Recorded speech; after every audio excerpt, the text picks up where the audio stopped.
Hi, I'm Miller, and this is going to be a video showing my game collection. I've got a sizable amount here of games and game music CDs I've amassed over the years.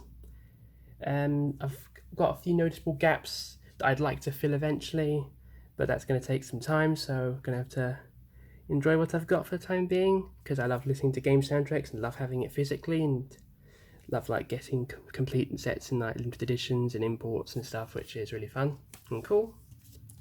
So first up we have the soundtrack for 2064 Reads Only Memories Integral, and I've played a little bit of this, and I do like the soundtrack from what I've listened to so far. I've not listened to all of it because it's on 2 discs, and it includes spoilers, so yeah. Only thing I'm not a fan of is the seal design like this because of that, but you know. Yeah, I like this soundtrack a lot actually. Ooh. And next one is the most recent edition actually. It's a big box. We have Animal Crossing New Horizons original soundtrack. This is a limited edition which has got some extra items, which is quite common in Japan actually. But we don't get these physical soundtracks in the West yet, aside from stores, yet alone limited editions. This is the soundtrack that covers the background music for the game. And the other one is instrumentals for the KK Slider songs. So yeah, the other items are like a little book, a art book with the album covers, and finally a little pouch thing, I think, a little leather thing. I'm not sure what it is, but nice little set actually. And the soundtrack's amazing as well. It's one of my favourite games.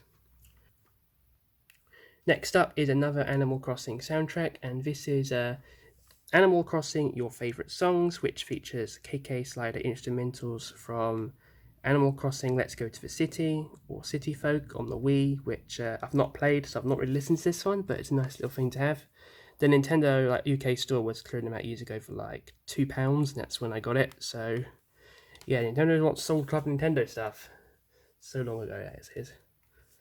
Anyway, the next album's one I'm kind of iffy about having for reasons that will become apparent, and that's Dragon Quest VIII on the 3DS. Now, this album is I got this before I realised how much of a problematic dickhead Sugiyama is, which I'm not going to go into here because it's triggering and a bit dark, because he actually owns the rights to most of the music from the Dragon Quest series, so he releases it under his own record label and gets royalties from it. It's always been a thing since the very first game because, well, he never worked for Square Enix directly. And yes, I got this because the 3DS version of this game that came out in the West did not have this soundtrack at a synthesized version, so I wanted this, and yeah. And yeah, I don't like having this, but I love the game, I love the music. I'm just not going to get any more soundtracks for it unless I get them secondhand or something, because Sugiyama's a dickhead and don't support problematic people. Alright, next up, I'm going to talk about my Etchin soundtracks. I've got 4. There's like one for every game in the series that got released, but I only have like 2 of those and a couple of missed ones. So I'll start with the games first. And that's Eternity Untold, The Millennium Girl. This features the orchestrated remixes for first Eternity on the DS, and then the second disc has the all new songs for the Untold version. And this is Eternity 3 soundtrack. It's big because it actually's got 3 discs, and it's got the soundtrack on PC-88, which is the first disc and half of disc 2, and then the rest of disc 2 and disc 3 is what you hear when playing the DS version. It's interesting because Eternity music, this is how it started, and even Yuzo Koishiro, the composer, still does like music for in this kind of synth lately. Like he's lately done something like Arresto, which is an upcoming Platinum Games shooter, which he's done the music for PC-88. So yeah, it's great music, and I see that kind of style still around. Alright, now we've got the interesting little item here. It's a first print bonus for Etchin Mystery Dungeon 2, which came out only in Japan.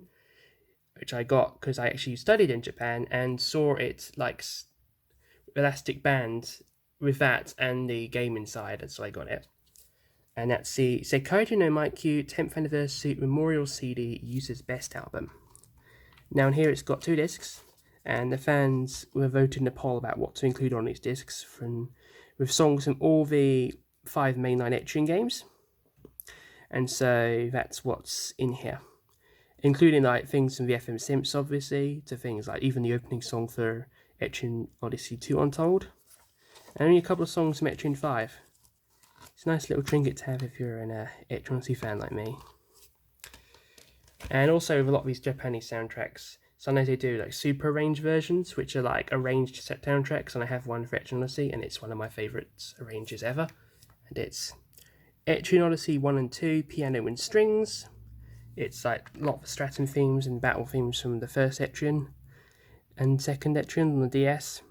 And yeah, it's some of my favourite soundtrack ever. And it got arranged by one of the Metal Gear Solid composers. So yeah, really nice little album. I love it so much. Anyway, next one is a PSP soundtrack. We have Growlands: Wayfarer of Time, or Growlands 4 Over Reloaded, because that's the version that we got in the West, not the original on the PS2. An interesting little side fact is the composer who did the original PS2 version of the game, it was his last time he ever worked on a game soundtrack.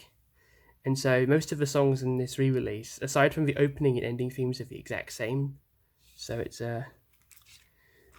all the same music. And it's great music, very like soft jazz, I guess. Like soft jazz with some, yeah, nice opening theme. It's really nice. And yeah, really atmospheric. Alright, next up is a Vocaloid soundtrack, because I picked up a game years ago on the Vita called IAVT Colourful, and there was a sound collection released for it, and this is it. It's a Vocaloid soundtrack. It's basically just songs from the Vocaloids from IA, so like 2 discs of Vocaloid music and a 3rd disc with a DVD, which has got music videos. Yeah, nice little soundtrack, because I wanted them all for like one of the most underrated Vita games, because it never came out in the West, because it's a licensed game, so you get those kind of licensing issues that come with it. So next up is a NIS soundtrack and from a limited edition, and that's Labyrinth, Refrain, Coven of Dusk, which is quite a good soundtrack actually. And it's quite bizarre in some ways, but you know. And yes, there's literally a song called Fuck Around. Yeah. Right, next up is a Mario soundtrack for one of my favourite Mario games ever, and that's Mario Kart 8 original soundtrack. This is a Club Nintendo bonus, and this is for the Wii U original version, so there's none of the extra deluxe stuff, which is fine.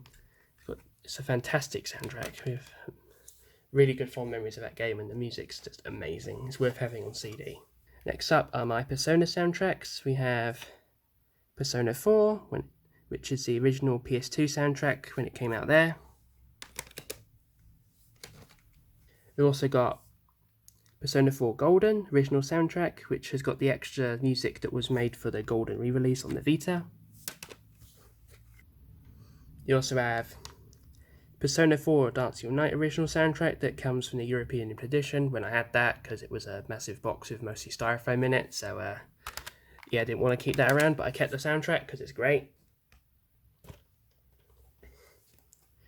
We have Vanilla Persona 5 soundtrack, which I got in person in Japan, and got a bit of damage when I took it back on an airplane, so I don't have the little thing that goes around it, but yeah.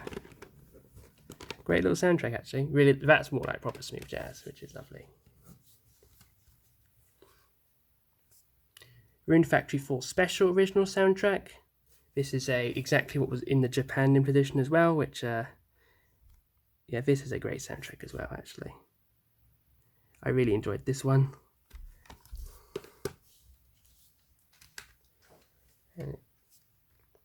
Super Smash Bros. Premium Sound Selection, which has 2 discs, one representing the 3DS version and the other one on the other side, which for the Wii U version.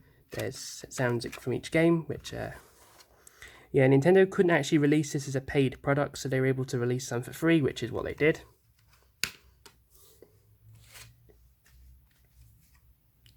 Super Mario 3D World, which it's got the music from the game. Lovely soundtrack, just love it. I mean, I thought it's probably the best Mario soundtrack ever that actually got a retail release in Japan, which is Super Mario Odyssey, 4 discs of goodness, and even just lovely to see it come out in Japan at retail. It was one I saw there, and then I didn't get it, but I imported it at Christmas because I had the money for Christmas, so I imported it. And yeah, I love playing the game and loving the music. Right, next two are for a couple visual novels. We have Romano, Mask of Deception soundtrack. This is for the game and the anime. There's 3 discs for the game, 1 disc for the anime. The anime sucks apparently, so I've not listened to it. But the game's amazing, and the soundtrack's actually orchestrated, which is really rare for visual novels, so that's why I've got it. So yeah, really glad to have this because it's amazing. And then we have Romano, Mask of Truth additional soundtracks. So these are the songs that were done and added for Mask of Truth, which only 2 discs is this time around, but yeah, it's still just as great. Undertale Collector's Edition soundtrack. This is 2 discs. Amazing, it was all done by one guy, and it's a great game as well. And on the last few now. Xenoblade original soundtrack. This is from the original Wii version, which is still just as great as it ever was. There's no definitive edition release of the soundtrack, but it's just still a nice thing to have, especially like two discs of the songs like exactly the same, because they weren't remastered. But it's yeah, fantastic music. Then we have the Xenoblade 2 official soundtrack. And yeah, both Xenoblade 1 and Xenoblade 2 soundtrack are amazing. I think this one has the better event themes and maybe the battle themes as well, but Xenoblade 1 has the far better area themes. Far better. But yeah, this is still a great OST in its own right. And finally got one more left, which is got a little damage unfortunately, but it's fine. And that's You Know, A Girl Who Chants Love at the Bound of This World. I've not listened to this one, because it's a visual novel that I've not played, and one of the things that makes You Know such an iconic game is its soundtrack, so I'm waiting for the game to I'm waiting to actually get around to playing the game, and then I'll get this played, and I'm looking forward to it. So yeah, that's going to be all for this little collection thing, which I did really like doing, and I mean, kind of vibing with these unstructured videos a bit more, because it's take less time to get things done, and also it's less time consuming, and I kind of enjoy it more because I can ramble a bit. And yeah, thank you so much for watching this video, and thank you so much. Like and subscribe, etc. Thank you. Bye bye.